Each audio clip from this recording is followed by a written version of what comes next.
जब जिंदगी बहुत संघर्ष में चल रही हो, बहुत दुख का जीवन चल रहा हो, बहुत कष्ट का जीवन चल रहा हो, बहुत कष्टमय जीवन चल रहा हो, तब शमी के 5 पत्ते एक दुर्वा के साथ एक अक्षत चावल का एक दाना, वो भी हल्दी में भिंगोया हुआ हो या केसर में भिंगोया हुआ हो, शमी पत्र 5, एक दुर्वा, एक चावल का दाना, जो दिल से हृदय से बेलपत्री के वृक्ष के नीचे पार्थिव लिंग का निर्माण कर कर मट्टी का शिवलिंग बनाकर प्रदोष काल में, मतलब शाम के समय पर शिवलिंग बनाकर उस पे जल चढ़ाकर, जो ये 5 शमी का पत्र, एक दुर्वा और एक चावल का दाना, अपनी कामना कर कर, जो दुख चल रहा है बाबा से विनय कर कर एक एक पत्ता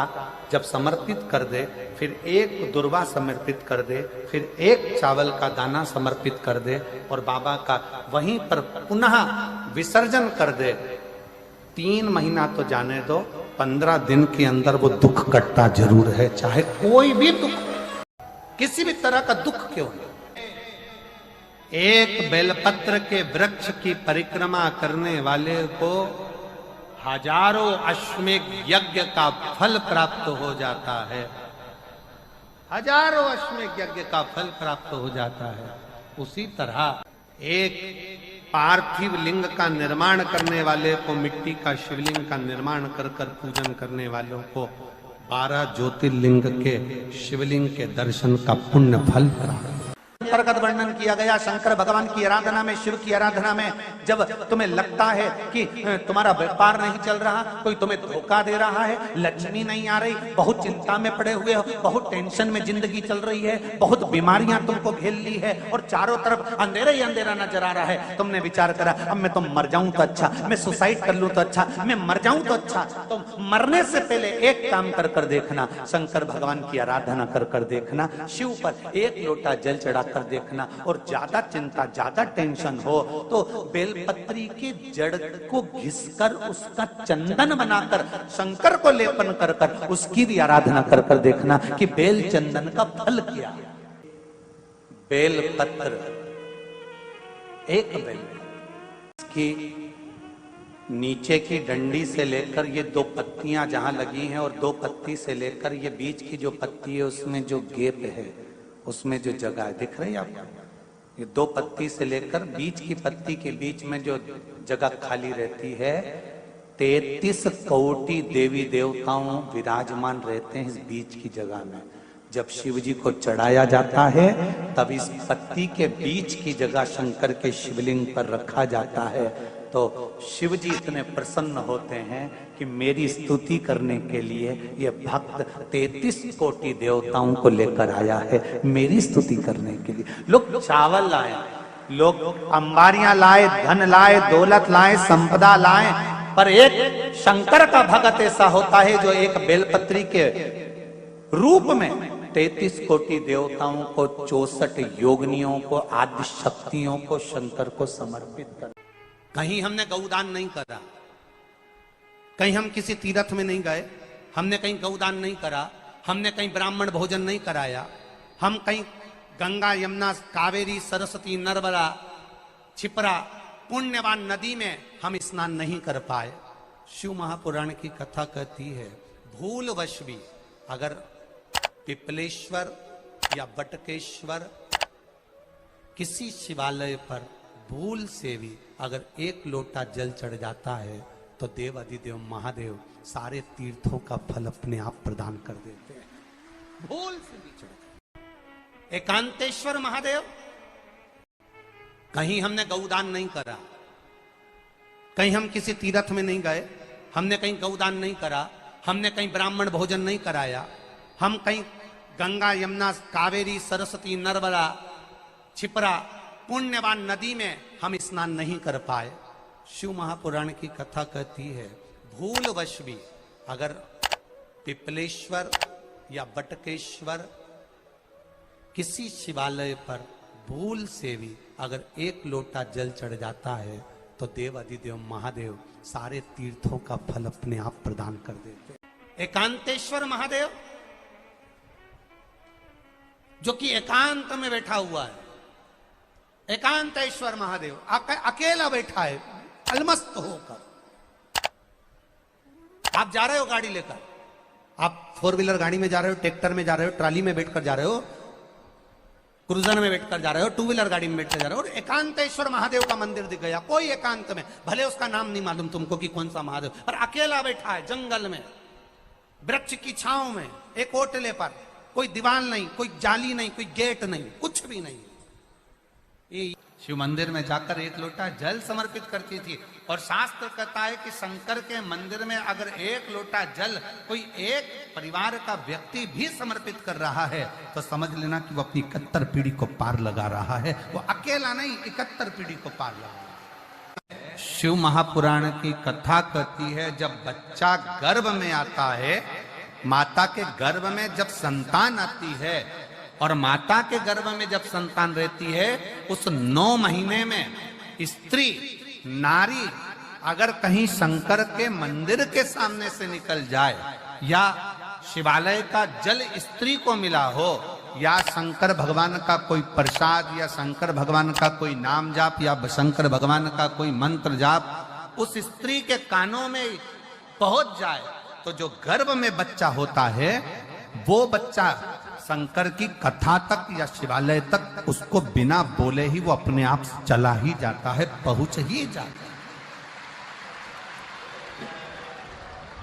उस गर्भ में रहने वाले बच्चे को भगवान शंकर के मंदिर के सामने से भी कोई गर्भवती स्त्री निकल कर चली जाती है तो उसका भी फल उसको प्राप्त हो जाता है,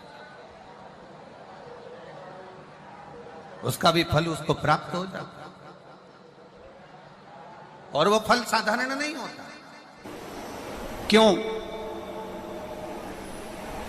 बेलपत्री को जब भी चढ़ाया जाता है तो पीछे की डंडी पकड़कर नहीं चढ़ाया जाता। बेलपत्री को चढ़ाने के लिए मध्य भाग को, जैसे यह बेलपत्र होता है तो इसका मध्य की जो डंडी होती है, मध्य भाग होता है बेलपत्री का, तब मध्य भाग को पकड़कर हम भगवान शंकर को बेलपत्र समर्पित करते हैं। कोई भी बेलपत्र ऐसे नहीं चढ़ाता कि डंडी पकड़ के चढ़ा दिया, फिर पीछे की डंडी पकड़ के चढ़ा दिया, फिर पीछे की डंडी पकड़ के चढ़ा दिया, फिर डंडी पकड़ा, फिर चढ़ा दिया ना। मेरे देवादिदेव महादेव को जब भी बेलपत्र चढ़ाया जाता है तो मध्य भाग, पीछे की डंडी पकड़कर नहीं, मध्य भाग से भगवान शंकर को बेलपत्र समर्पित किया जाता। मध्य भाग से जब भी पकड़ेंगे तो मध्य भाग को पकड़कर बेलपत्र समर्पित करेंगे। क्यों?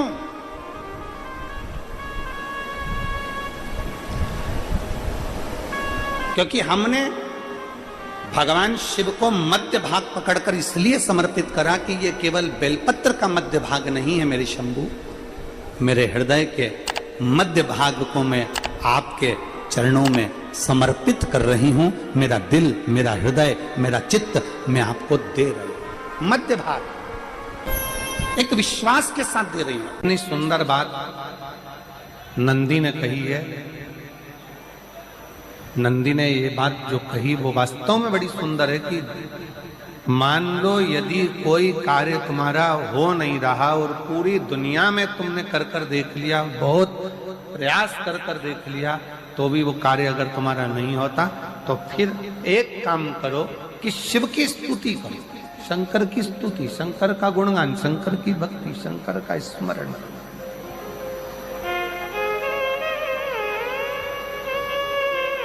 फिर शिव की स्तुति करिए, शंकर से विनय करिए, शंकर से निवेदन करिए, शंकर का गुणगान करिए।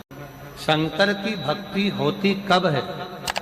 शंकर का स्मरण कब होता है? शंकर की भक्ति कब होती है? शंकर की कथा सुनने में मन कब लग सकता है? जब अपने भीतर की अभिमत्ता, अपने भीतर का अहम, अपने भीतर का अहंकार, अपने भीतर की आसक्ति, अपने भीतर का काम, अपने भीतर की तृष्णा जब दूर हो जाए तो समझो कि आप शिव में मन लगा बैठे। कितने सारे लोग बैठे हैं यहाँ पर कथा में, सब पंडालों के अंदर लोग शिव भक्त बैठे हुए हैं, कई लोग ऐसे भी होंगे जिनका आकर बैठ तो गए पर दिल नहीं लगता। दो जल व्यक्ति के जीवन को बदलते। कितने जल? जम के बोलो जरा। दो जल। एक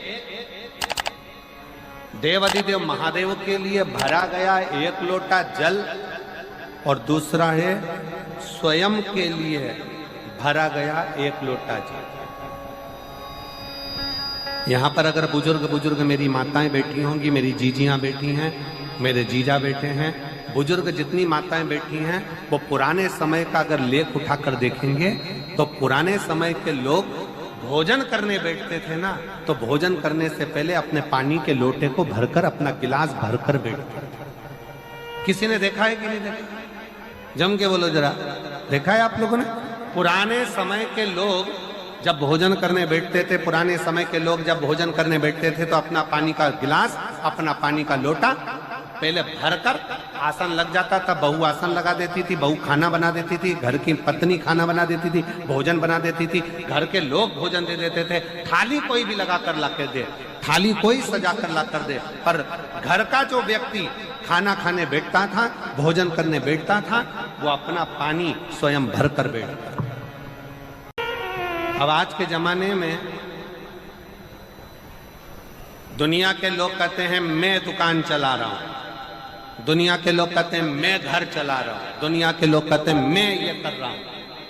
तुम अपना खुद का पानी भरकर तो बैठ नहीं रहे और कह रहे हो कि घर चला रहा हूं। स्वयं का एक गिलास पानी व्यक्ति नहीं भर पा रहा। कितना सुंदर कहा है महाराज जी। बहुत सावधानी से सुनिएगा। दो जगह का जल व्यक्ति के जीवन को बदल देता है। एक शिव के लिए भरा गया जल और दूसरा स्वयं के लिए भरा गया जल। स्वयं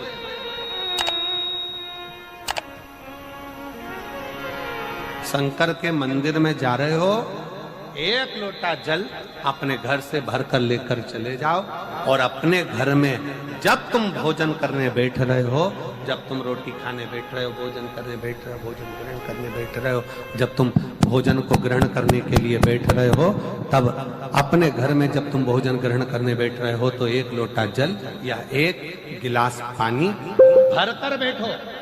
बहू अच्छी है, पानी भरेगी, मना नहीं है। बेटा अच्छा है, पानी भरेगा, मना नहीं है। पोता अच्छा है, पोती अच्छी है, नाती अच्छा है, पंती अच्छा है, घर में सब अच्छे हैं। तुम्हारी पत्नी भी अच्छी है, तुम खाना खाओगे तो वो पानी ला कर दे देगी। तुम्हारी बहू भी अच्छी है, तुम भोजन करोगे तो वो पानी ला कर दे देगी। तुम्हारा परिवार का हर व्यक्ति अच्छा है, तुम्हारा कहना मानता है। तुम जिमने बैठोगे, भोजन करने बैठोगे तो वो पानी ला कर देगा। पर शिव पुराण की कथा कहती है, जो व्यक्ति भोजन करते समय अपना जल स्वयं भर कर बैठता है, उसकी जिंदगी में से 3 रोग समाप्त हो जाते हैं। कितने रोग समाप्त हो जाते हैं? 3।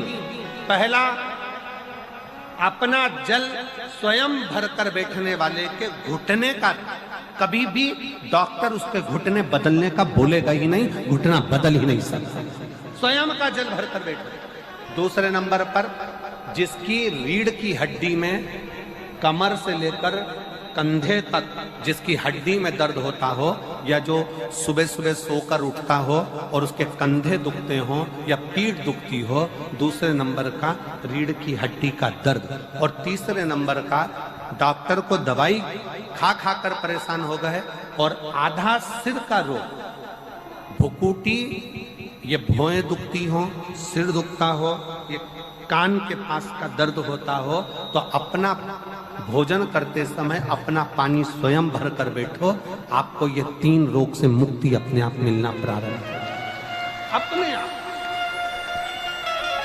अब किसी ने कहा, गुरुजी पत्नी पानी ला कर देती है, पति पानी ला कर देता है, बेटा पानी ला कर देता है, बहू पानी ला कर देती है, पोता पोती पानी ला कर देते हैं, नाती पंती पानी ला कर देते हैं, नौकर लगे घर में वो पानी ला कर देते हैं, सेवादार लगे घर में वो पानी ला कर देते हैं, तो हमको पानी लाना क्यों जरूरी है? तो अग्नि पुराण में वर्णन आता है कि जो घर में पानी जिस मटके में भरते हो, जिस हंडे में भरते हो, जिस बाल्टी में भरते हो, जिस टंकी में पानी भरते हो, पीने का पानी जिस हंडे में, मटके में, बल्टोई में, जिस गगरे में तुम भरते हो, वो स्थान पितरों का स्थान रहता है। जब हम पानी भरकर भोजन करने बैठते हैं तो हमारे पितर भी उस स्थान पर आकर निश्चित जगह पर बैठते हैं, और जब हम भोजन ग्रहण करते हैं तो हमारे पितरों के भाव का आशीर्वाद हमारे ऊपर पड़ जाता है, जिससे हमारे 3 दर्द समाप्त। स्वयं भरो।